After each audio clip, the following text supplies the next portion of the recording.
तो देखो हम लोग को जो आज स्टार्ट करना है चैप्टर, उसका नाम है एटम। ठीक है, चैप्टर नंबर 12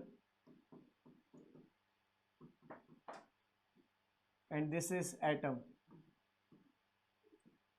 ठीक है, देखो ध्यान से देखो, एटम की डिस्कवरी हम लोग सबसे ज़्यादा वेस्टर्न कंट्रीज को मानते हैं, लेकिन रियलिटी में देखा जाए कि परमाणु के बारे में, अणु के बारे में हमारे साइंटिस्टों ने पहले भी बता रखा था। हमारे जो आप बोल सकते हो कि होते ना वेद के ज्ञाता, ठीक है ना, जो आचार्य लोग होते थे, महर्षि लोग होते थे, उनने पहले भी अणु के बारे में एक प्रॉपर डेफिनेशन दे रखी थी। इसका परमाणु, अणु बोलते हैं इसको, एटम को।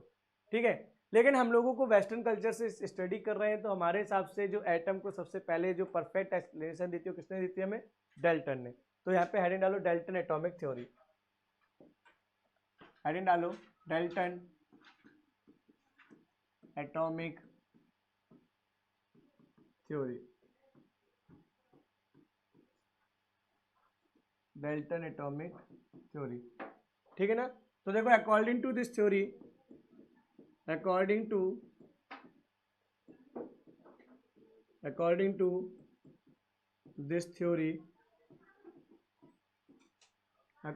this theory, all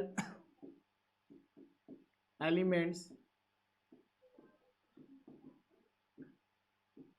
made up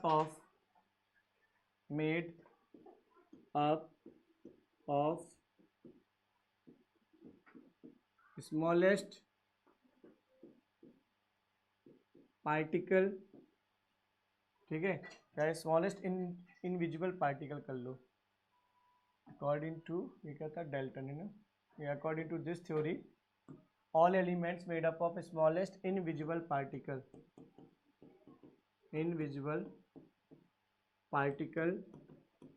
called atom. समझ में आया कि नहीं आया? इन्होंने बोला कि सबसे छोटे पार्टिकल से मिलके बनता है, और वो पार्टिकल आपके क्या होते हैं? इनविजिबल, यानी नेक्ड आइज से उनको हम देख नहीं सकते हैं। ठीक है ना, पहली बात। दूसरी, इसका मतलब है डेल्टन ने हमें ये बताया था, Dalton predict that atom is indivisible, यानी इनडिविजिबल का मतलब क्या है? अब उसको और उससे छोटे हिस्सों में तोड़ नहीं सकते हैं। समझ में आया कि नहीं आया? डेल्टन ने हमें बताया था एटम इज इनडिविजिबल, लेकिन आप सब लोग जानते हो कि एटम टूटता है किन किन चीजों में? इलेक्ट्रॉन, प्रोटॉन और न्यूट्रॉन में। फिर ठीक है, तो इसका मतलब है कि ये जो थ्योरी थी ये ज्यादा दिनों तक हमारी टिक नहीं पड़ रही, यानी इसमें लिमिटेशन हमें क्या मिला? लिमिटेशन हमें क्या मिला? J Thomson and Rutherford proved that atom will be divisible। ठीक है, पर इनने ये प्रूव करके दिखाया कि ये डिविजिबल होते हैं। समझ में आया कि नहीं आया? लिखो जल्दी से इसको, ठीक है ना। तो अब देखो जो सेकेंड पार्ट आता है, that's is the J Thomson model. लिखो जल्दी से इसको, हो गया, ये लोग लिख ले।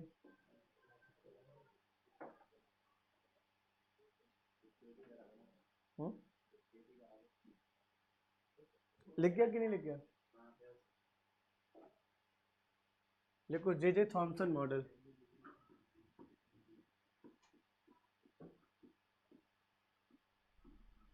इसको और किस नाम से जानते हैं? Plum pudding model.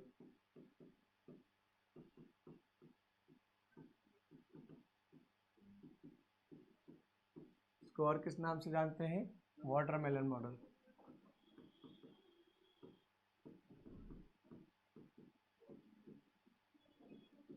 ठीक है, तो देखो इस पे क्या बोला था उन्होंने, ध्यान से देखना। सपोज करो कि अगर ये कोई एक ऑब्जेक्ट है, समझना, दिस इज एटम, ठीक है ना, ये आपका एटम है। तो एटम में देखो उन्होंने क्या किया कि इस तरीके से बोला कि ये पूरा, ये जो है यूनिफॉर्मली डिस्ट्रीब्यूटेड चीज जो दिख रही है आपको पूरे में, ये आपका पॉजिटिव चार्ज। ये क्या है आपका? Positive charge. और यहाँ पे जो सीड्स मिलेंगे आपको, फॉर एग्जाम्पल ये जो सीड्स मिले, दीज आर कॉल्ड, जल्दी बताओ इसको क्या नाम दिया उनने? नेगेटिव चार्ज, हाँ है ना, यानी उनने बोला कि जो भी एटम होता है उसमें जो पॉजिटिव चार्ज होता है पूरी बॉडी में यूनिफॉर्मली डिस्ट्रीब्यूट होता है, और नेगेटिव चार्ज जो होता है वो सीड्स की तरह आपका क्या होता है उसके अंदर डिस्ट्रीब्यूटेड या एम्बेडेड होता है। तो लिखो यहाँ पे according to J Thomson model, according to this model, according to this model, the atom comprises of positive charge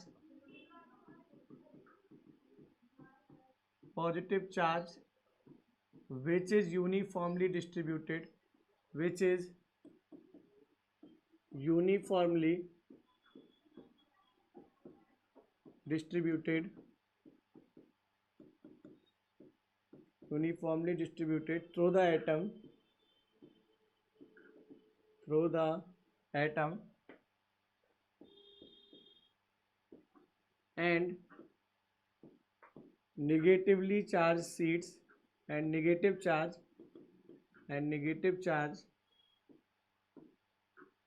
are embedded in positive charge।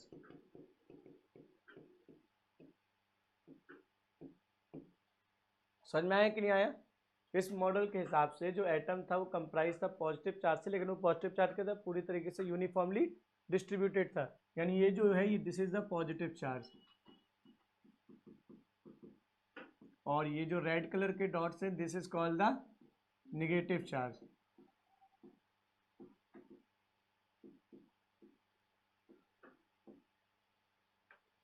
ठीक है ना?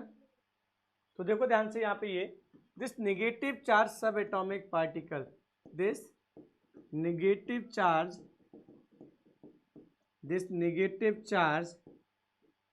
subatomic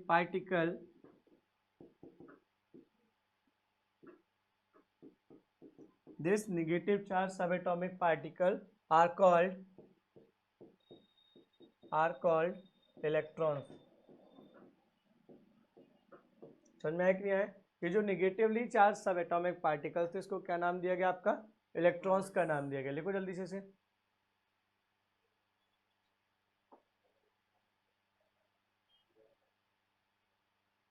ठीक है ना? इसको देखो, we called it watermelon model because the positive charge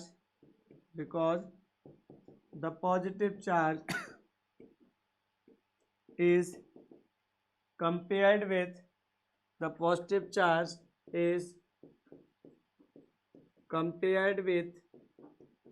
जो positive charge का उसको हमने कैसे कंपेयर किया था? Positive charge is compared with red part of watermelon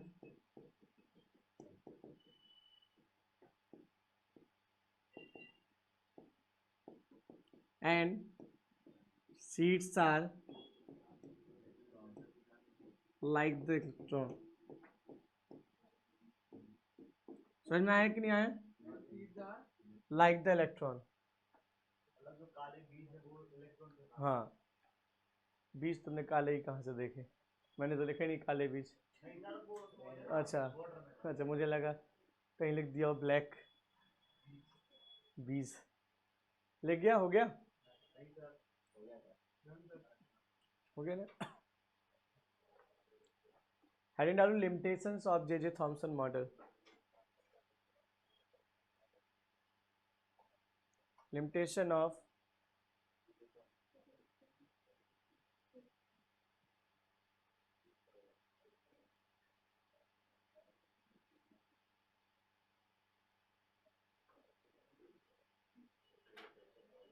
हो गया?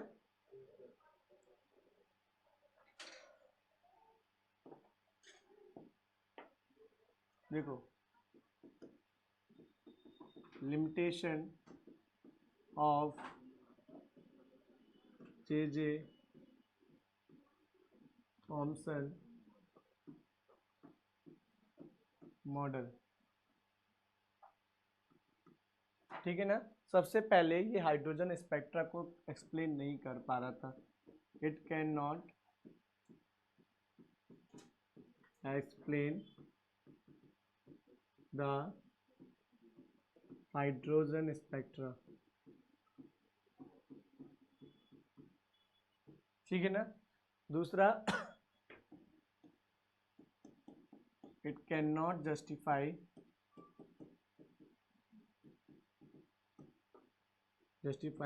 scattering of the alpha particle, scattering of alpha particle, ये नहीं समझा पाते। Can not justify scattering of alpha particle. Note करो जल्दी से इसको। ठीक है ना। इसके बाद इसका मतलब है कि हमें समझना था अब यहाँ पे रदरफोर्ड। ठीक है, रदरफोर्ड मॉडल। तो हेडिंग डालो Rutherford model.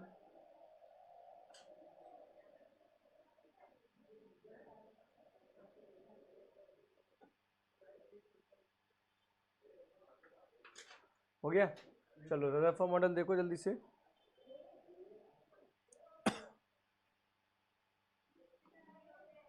Rutherford atomic model.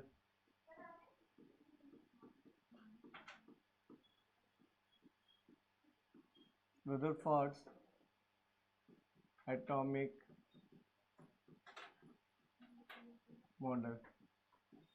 देखो इसका पहले फिगर देखो। आपको करना क्या है, यहाँ पर हम लोग एक रेडियो एक्टिव ब्लॉक के लिए इस तरीके से हम लोग इसके अंदर एक रेडियो एक्टिव मटेरियल रख रहे हैं। We will put the radioactive material inside a block. ठीक है ना। याद रखना this block is made up of lead. अभी मैं उसका जवाब भी देने वाला हूँ। This material is made up of lead. ठीक है ना। इसके बाद यहाँ पे देखो क्या लगी होगी, one slit is placed like this.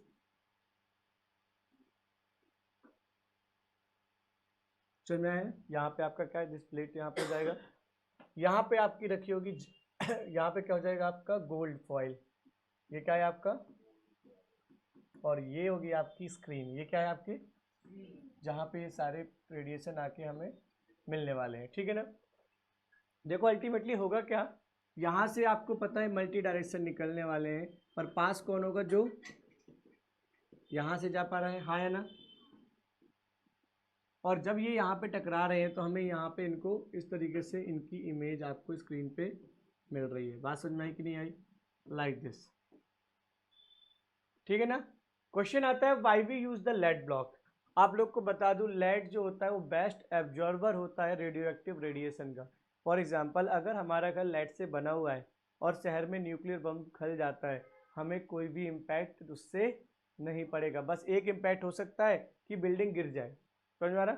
पर ये बिल्डिंग गिरने की वजह से क्या होगा, बेस खराब था। अगर आप उसे नीचे से स्ट्रॉन्ग करके लेड का ही बनाएंगे तो कोई भी रेडियो एक्टिव मटेरियल रेडिएशन नहीं आता। आपको पता है जो बंकर्स बनाए जाते हैं ना राष्ट्रपति लोगों के बचने के लिए, जो पुतिन का बंकर है, जो ये सारे काय से बने होते हैं, लेड मटेरियल से बने होते हैं। और लेड का वेट पता, इतना सा बॉक्स होता है लेड का, जो उसका जो वेट होता है अबाउट 3 kg होता है। समझ में आया कि रेडिएशन को बेस्ट एब्जॉर्ब करता है। तो हमने क्या किया, रेडिएशन चारों तरफ निकल रहे थे, हार्मफुल होते, मल्टी डायरेक्शन थे। हमने क्या किया, लेड ब्लॉक में बंद कर दिया, एक छोटा सा होल किया। अब वो रेडिएशन सिर्फ उस होल से निकलेंगे। होल से निकलने के बाद वो स्लिट से पास होंगे। स्लिट उसको क्या करेगा, यूनि डायरेक्शन बना देगा। समझ में आया कि नहीं है। वो जाके किससे टकराएंगे, आपके गोल्ड फॉइल से। गोल्ड फॉइल से टकराने के बाद आपको इमेज कहाँ ऑब्टेन होगी, उनकी स्क्रीन पे। समझ में आया कि नहीं आया। तो इस पे लिखो construction of a Rutherford model.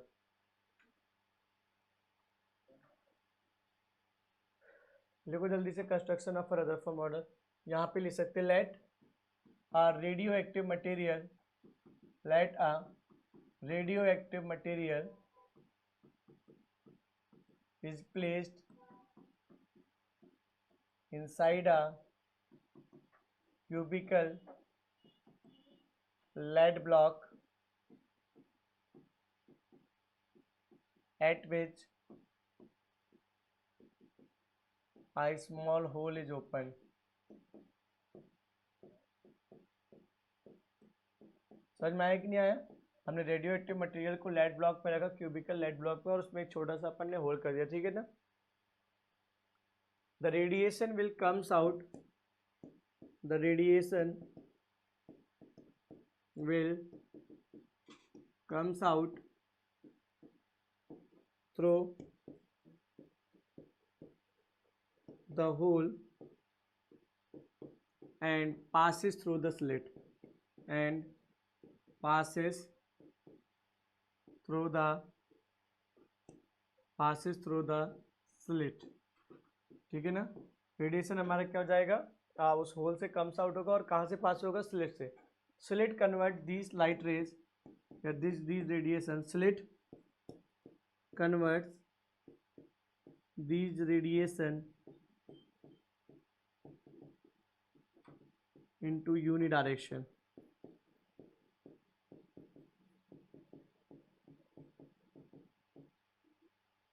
ये जो रेडिएशन है आपको इसको काय में कन्वर्ट करते हैं, यूनि डायरेक्शन में कन्वर्ट कर देते हैं। समझ में आया कि नहीं आया?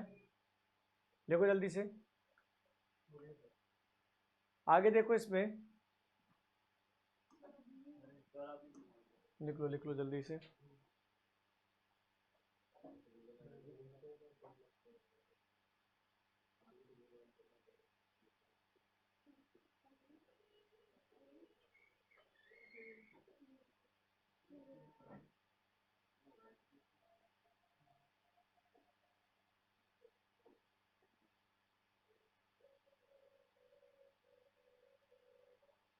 स्लिट 2 बार लिख गया क्या? अब ऐसा कर देंगे, जल्दी लिखो इसको।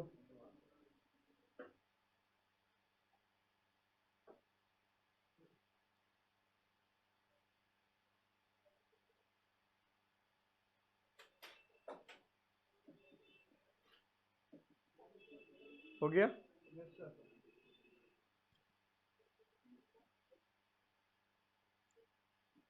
ठीक है, अब देखो क्या होगा। After passing through the slit,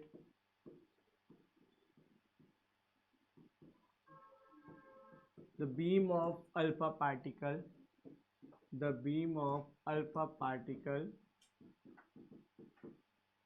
passes through the zinc foil,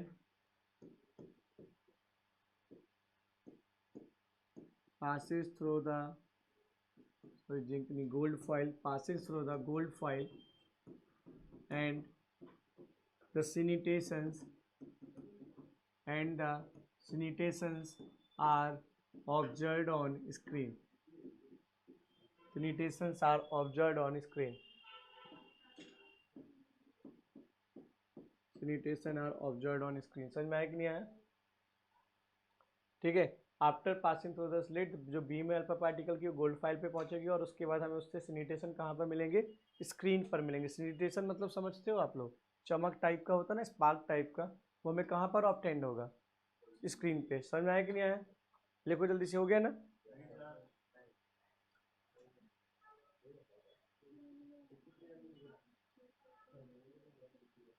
देखो ऑब्जर्वेशन ऑफ रदरफोर्ड एक्सपेरिमेंट,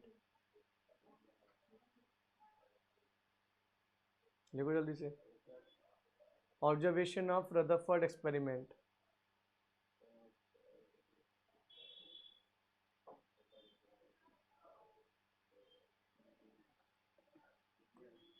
देखो on the basis of experiment,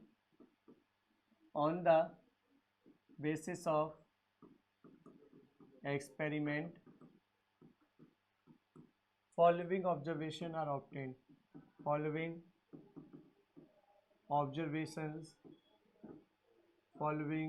observations are obtained। सुनना है कि नहीं आया? एक्सपेरिमेंट के हिसाब से कुछ अपने वो निकले थे ऑब्जर्वेशन। पहले नंबर का है जो ऑब्जर्वेशन, वो है द इंटायर पॉजिटिव चार्ज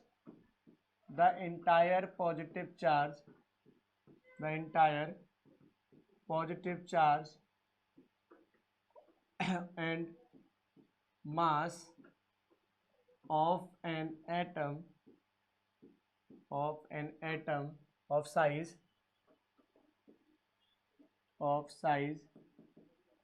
10 की पावर -15 मीटर। सॉरी रुकना एक सेकंड, क्या हो गया? The entire positive charge and mass of an atom यहाँ पे the entire positive charge and mass of an atom of is concentrated at the center, is concentrated at the center of radius 10 की power -15 metre called nucleus. समझ में आया कि नहीं आया? इस एक्सपेरिमेंट से हमें देखो पता क्या चला था, देखो एक्सपेरिमेंट का फिगर क्या था, ध्यान से देखना होने क्या वाला है। ये आपका एटम था, ठीक है ना, ध्यान से देखो, ये एटम था आपका, और यहाँ पर आपने देखा कि this is a positively charge, यहाँ पर पा रहे थे, ये आपका न्यूक्लियस है। सो ध्यान से देखो, अगर ये लाइट बीम्स यहाँ से जा रही हैं तो ये स्क्रीन पर आपके ये फिगर बनाना है, विदाउट किसी डिफ्लेक्शन के पास हो जाएंगे। ये लाइट बीम अगर यहाँ कहीं से जा रही है तो विदाउट डिफ्लेक्शन के पास हो जाएगी, ठीक है ना। फिर धीरे धीरे करके आप थोड़ा यहाँ पे भी अभी कोई दिक्कत नहीं गई, हमने यहाँ पे भी इसको सीधा जाने दिया। आपने देखा कि जब ये यहाँ से पास हुआ तो हल्का सा इसको रिपल्सन फील हुआ, तो थोड़ा सा डेविएट हुआ कि नहीं हुआ। यहाँ से अगर देखोगे ये भी यहाँ से जाता है और हल्का सा रिपल्सन फील हुआ, तो यहाँ पे डेविएट हुआ कि नहीं हुआ, ठीक है ना। थोड़ा और इससे अपन लेकर के गए तो ये यहाँ से टकरा करके यहाँ कहीं निकल गया, और जो बीच में टकराया it will come back to the same ऐसे पाथ। आई बात समझ में कि नहीं आया? This is the experiment performed by the. अब हमने ये देखा कि इस वाले एरिया में तो बीच वाले में हमें बिल्कुल ब्लैक स्पॉट दिखेगा, इसका मतलब है कि पूरा का पूरा जो मास है और जो पूरा का पूरा पॉजिटिव चार्ज है वो कहाँ पे कंसंट्रेटेड था, सेंटर में। जिस कितना एरिया था उस सेंटर का रेडियस लेगा, छोटा सर्कल बनाया उसके अंदर, ठीक है ना। तो ये लिखो जल्दी से इस पे,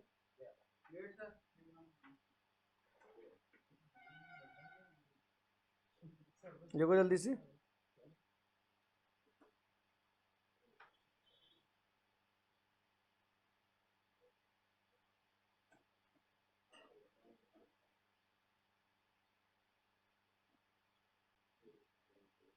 हो गया,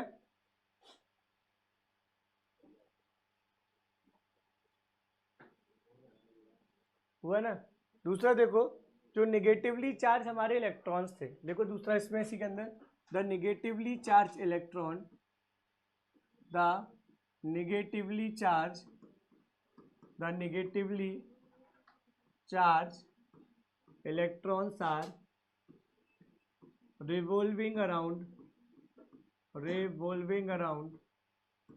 in a fixed orbit, revolving around the fixed orbit around the nucleus, around the nucleus।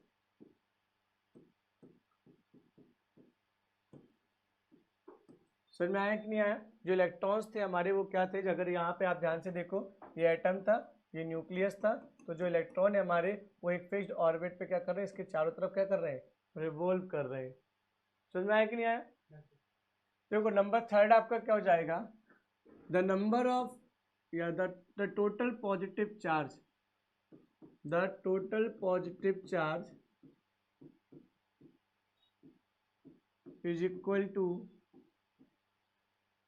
is equal to the total negative charge, is equal to the total negative charge in any atom। that's why atom जो होता है हमारा वो होता है neutral. That's why atom is neutral. जितना positive charge होता है उतना ही नेगेटिव चार्ज होता है, तो पॉजिटिव चार्ज आपका नेगेटिव चार्ज को कैंसल आउट कर देगा और एटम आपका कैसा हो जाएगा, न्यूट्रल हो जाएगा। लिखो जल्दी से, और लिख लेंगे प्रभु।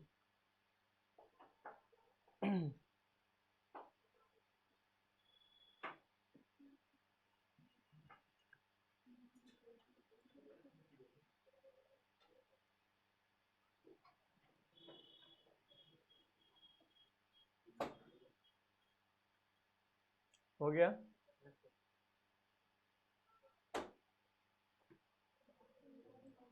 ठीक है। इसके बाद देखो फोर्थ नंबर पे, द इलेक्ट्रॉन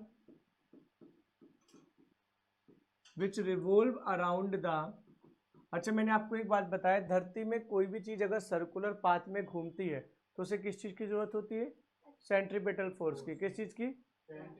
यहाँ पर जो आपको पता है सेंटर में उसके पास पॉजिटिव चार्ज है और उसके चारों तरफ इलेक्ट्रॉन कैसा है? Negative charge.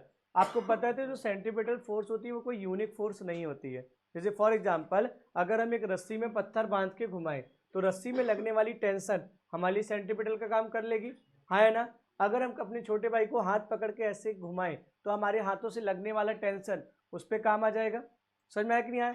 अर्थ जो है हमारा सन के अराउंड रिवॉल्व करता है बिकॉज ऑफ ग्रेविटी, तो ग्रेविटेशनल फोर्स। सैटेलाइट्स हमारी अर्थ के अराउंड रिवॉल्व करती हैं बिकॉज ऑफ ग्रेविटी, तो ग्रेविटी वहां पे किसका काम करता है? ग्रेविटेशनल फोर्स, सेंट्रीपिटल फोर्स का। तो यहाँ पर भी क्या है, जब इलेक्ट्रॉन चारों तरफ न्यूक्लियस के घूम रहा है तो आपको पता है सेंटर आपका पॉजिटिव है, इलेक्ट्रॉन आपका क्या है? निगेटिव। पॉजिटिव और निगेटिव के बीच में लगने वाली फोर्स कौन होती थी? इलेक्ट्रोस्टैटिक। क्या होती थी? तो इलेक्ट्रोस्टैटिक फोर्स आपको यहाँ पे क्या प्रोवाइड करवाती है? Required centripetal force. समझ में आ गया कि नहीं आ गया? और इसी से एक बड़ा डेरिवेशन प्रूफ हो जाएगा। देखो यहाँ पे क्या हो जाएगा, the electron which is revolving, the electron which is revolving around the nucleus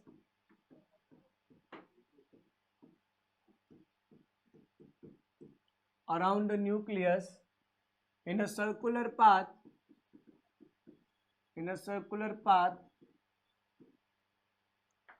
will be due to centripetal force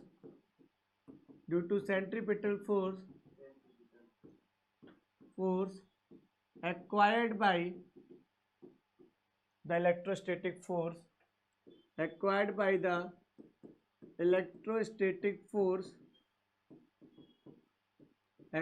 the electrostatic force acting between,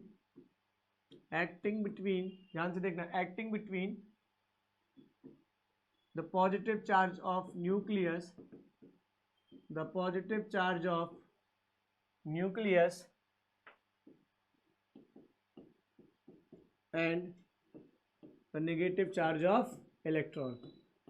and the negative charge of electron आई बात समझ में? यहाँ तक कोई दिक्कत तो नहीं ना? ठीक है, तो ये आपके वो ऑब्जर्वेशन थे जो हमें कहाँ से मिले? रदरफोर्ड के एक्सपेरिमेंट को देखने से। ठीक है ना? अल्टीमेटली हमने ये भी नोटिस किया था कि इस एक्सपेरिमेंट के कुछ लिमिटेशंस है। क्या है? लिमिटेशन। तो अगला टॉपिक क्या है हमारा? Limitations of Rutherford experiment. Limitation of Rutherford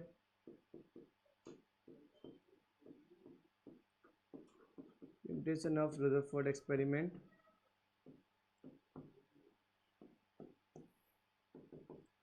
ठीक है ना? इट डज, तो सबसे पहला लिमिटेशन क्या है? Once again it does not explain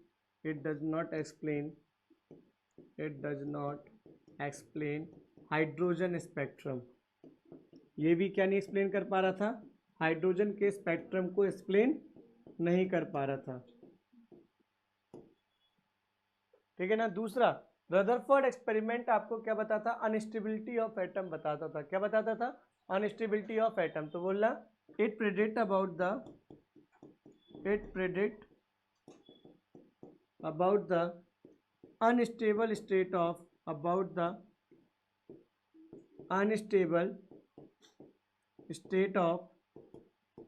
atom.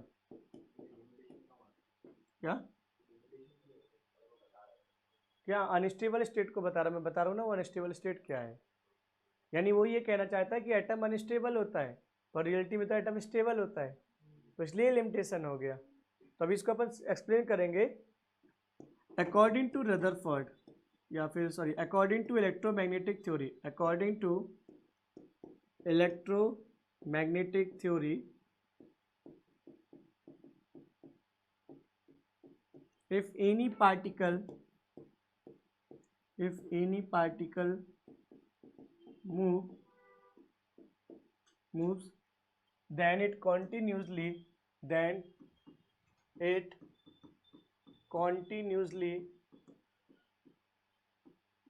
emit radiation। ये continuously क्या emit करेगा?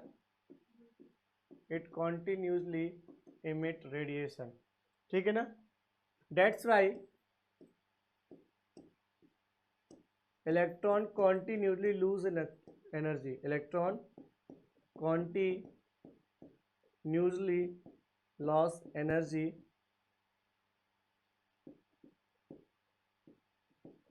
and reaches to a condition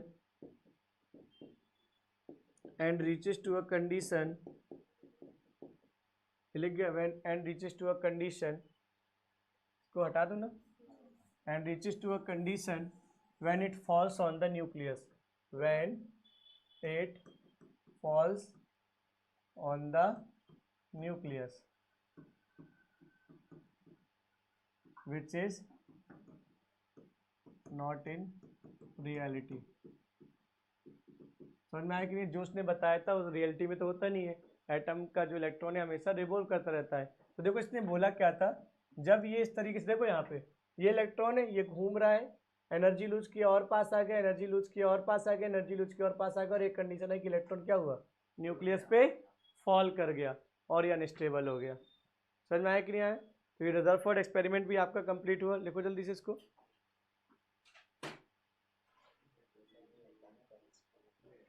हो गया ना? तो इसको अपन